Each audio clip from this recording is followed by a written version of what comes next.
الحمد لله نحمده ونستعينه ونستغفره ونؤمن به ونتوكل عليه ونعوذ بالله من شرور أنفسنا ومن سيئات أعمالنا من يهده الله فلا مضل له ومن يضلله فلا هادي له وأشهد أن لا إله إلا الله وحده لا شريك له وأشهد أن سيدنا وسندنا ومولانا محمدا عبده ورسوله. أما بعد فأعوذ بالله من الشيطان الرجيم. بسم الله الرحمن الرحيم. ربنا هب لنا من أزواجنا وذرياتنا قرة أعين واجعلنا للمتقين إماما.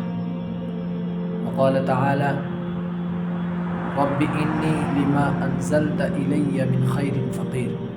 صدق الله العظيم.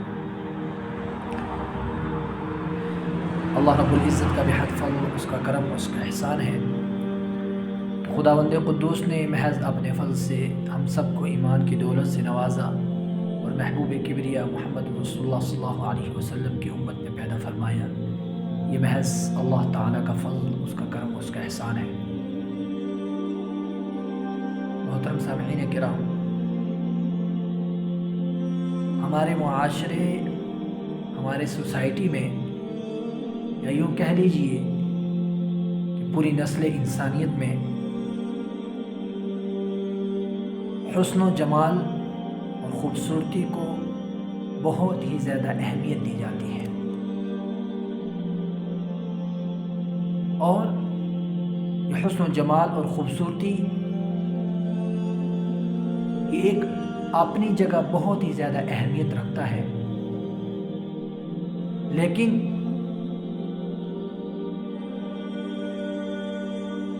چاہے ایک انسان کتنا ہی خوبصورت اور کتنا ہی حسین کیوں نہ ہو، لیکن اس کے پاس اگر دین نہیں ہے، اس کے اخلاق اچھے نہیں ہیں، اس کے کردار اچھے نہیں ہیں، تو یہ حسن اور خوبصورتی اور یہ جمال کسی کام کا نہیں.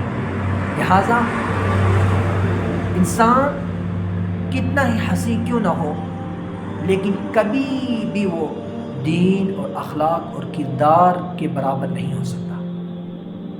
اس کا حسن دینداری اور اخلاق اور کردار کے برابر نہیں ہو سکتا.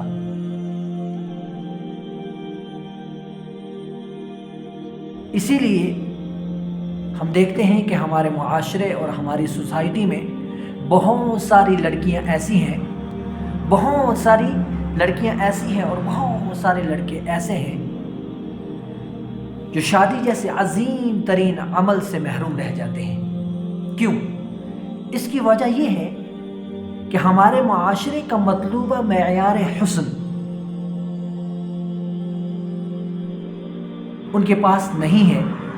لہٰذا وہ اس شادی جیسے عظیم ترین عمل سے اور اب صلی اللہ علیہ وسلم کی اس عظیم ترین سنت سے وہ محروم رہ جاتے ہیں. حالانکہ ایک انسان کو یہ سوچنا چاہیے، ایک انسان کو یہ دیکھنا چاہیے کہ ایک انسان کو اس دنیا میں سب سے زیادہ فائدہ دینے والی چیز جو ہے وہ ایک انسان کے لیے اچھے اخلاق اور کردار ہے، اور یہی اچھے اخلاق اور کردار اور دینداری اسے آخرت میں بھی کام آئے گی. دیکھیں، آخرت تو دور کی بات ہے، اس دنیا میں بھی کسی بھی خاندان کی تعمیر اور ترقی کے لیے جو سب سے زیادہ کارآمد آنے والی شے ہے، جو سب سے زیادہ مفید جو شے ہے، وہ اچھے اخلاق اور کردار ہے.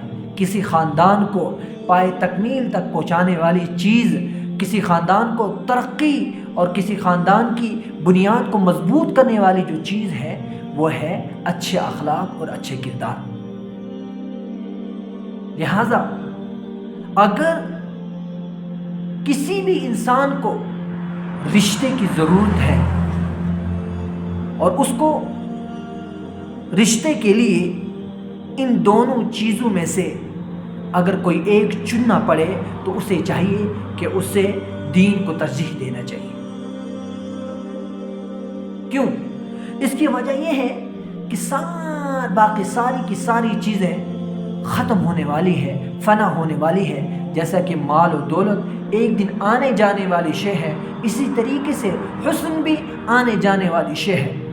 لہذا ایک انسان کو حسن سے زیادہ اچھے اخلاق اور اچھے کردار کو ترجیح دینی چاہیے۔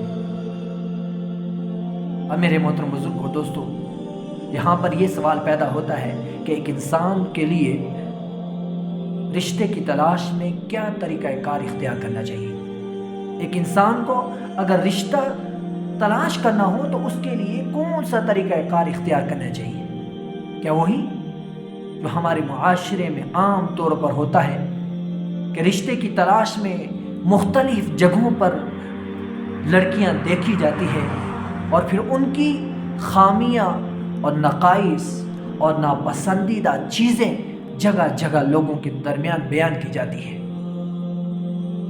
کہ یہی طریقہ کار اختیار کیا جانا چاہیے؟ نہیں، قرآن میں اس کے صریح الفاظ میں مذمت بیان کی گئی ہے۔ تو پھر کون سا طریقہ کار اختیار کیا جائے؟ ایک ایسا طریقہ کار اختیار کیا جائے جو قرآن و حدیث سے ثابت ہو، جس کو صحابہ نے اپنایا ہو، جس کو اللہ کے رسول سرکار دو عالم صلی اللہ علیہ وسلم نے کر کے دکھایا ہو۔ ایک ایسا طریقہ کار اختیار کیا جائے، پھر جب وہ طریقہ کار اختیار کر لیا جائے اور اس کے بعد دیکھنے کے بعد اگر لڑکی پسند نہ آئے تو اس کو مجلسوں میں اور محفلوں میں بیٹھ کر اس کی کرٹیسائز نہ کی جائے، اس کی خامیاں بیان نہ کی جائے، اس کی چھوٹی چھوٹی باتوں پر منہ نہ چڑھایا جائے۔ اور اگر ایسا عمل کیا جاتا ہے تو یہ بہت ہی ناپسندیدہ چیز ہے اور بد اخلاقی ہے۔ اور یاد رکھیں، بد اخلاقی اور بد اخلاقی اور ایمان، ان دونوں کا آپس میں کوئی میل جول نہیں۔ جہاں پر بد اخلاقی ہو، جہاں پر بے غیرتی ہو، جہاں پر دوسروں کی برائیوں کو بیان کیا جائے، دوسروں کی خامیوں کو بیان کیا جائے، تو وہ اور ایمان ان دونوں کا آپس میں کوئی میل جول نہیں۔ اور یہ بھی دیکھنا چاہیے کہ اگر ہم کوئی رشتہ تلاش کر رہے ہوں تو اس معاملے کو اللہ رب العزت کے سامنے بھی رکھنا چاہیے، اور اللہ رب العزت کے سامنے دست و دعا بھی ہونا چاہیے، کیونکہ یہ حضرت انبیاء علیہ السلام کی سنت ہے۔ آپ کو پتہ ہے کہ حضرت موسیٰ علیہ نبینا علیہ السلام جب مصر سے ہجرت کرنے کے بعد مدین پہنچے ہیں تو ان کے پاس نہ تو کوئی اپنا گھر تھا، نہ کوئی اپنی جگہ تھی، کچھ نہیں تھا ان کے پاس۔ تو مصر پہنچنے کے بعد انہوں نے اللہ رب العزت سے دعا کی، رب انی لما انزلت الی من خیر فقیر، رب انی لما انزلت الی من خیر فقیر، کہ اے میرے رب تو جو چیز بھی میری طرف نازل کرے میں اس کا محتاج ہوں۔ اور آپ کو یہ معلوم ہونا چاہیے کہ قرآن کریم کی اس تعلیم کی روح سے ہم یہ دیکھتے ہیں کہ اس کے بعد اس دعا کرنے کے بعد حضرت موسیٰ علیہ السلام کو اللہ رب العزت نے گھر بھی دیا ہے، کھانا بھی دیا ہے، مال و دولت بھی دی ہے اور نکاح کا انتظام بھی کیا ہے۔ لہٰذا یہ دعا ہر وہ شخص پڑھ سکتا ہے جو رشتے کے لیے پریشان ہو۔ اور اسی طریقے سے والدین بھی اپنے اولاد کے لیے دعا کا ورد کیا کریں۔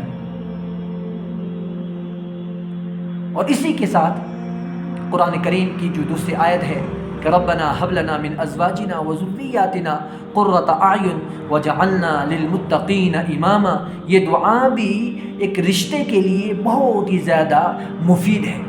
لہٰذا ان دعاؤں کا کثرت کے ساتھ استغفار، ان دعاؤں کا کثرت کے ساتھ ورد کیا جانا چاہیے۔ تو اللہ رب العزت سے دعا ہے کہ اللہ تعالیٰ کہنے سننے سے زیادہ عمل کرنے کی توفیق نصیب فرمائے۔ وما علینا الا البلاغ۔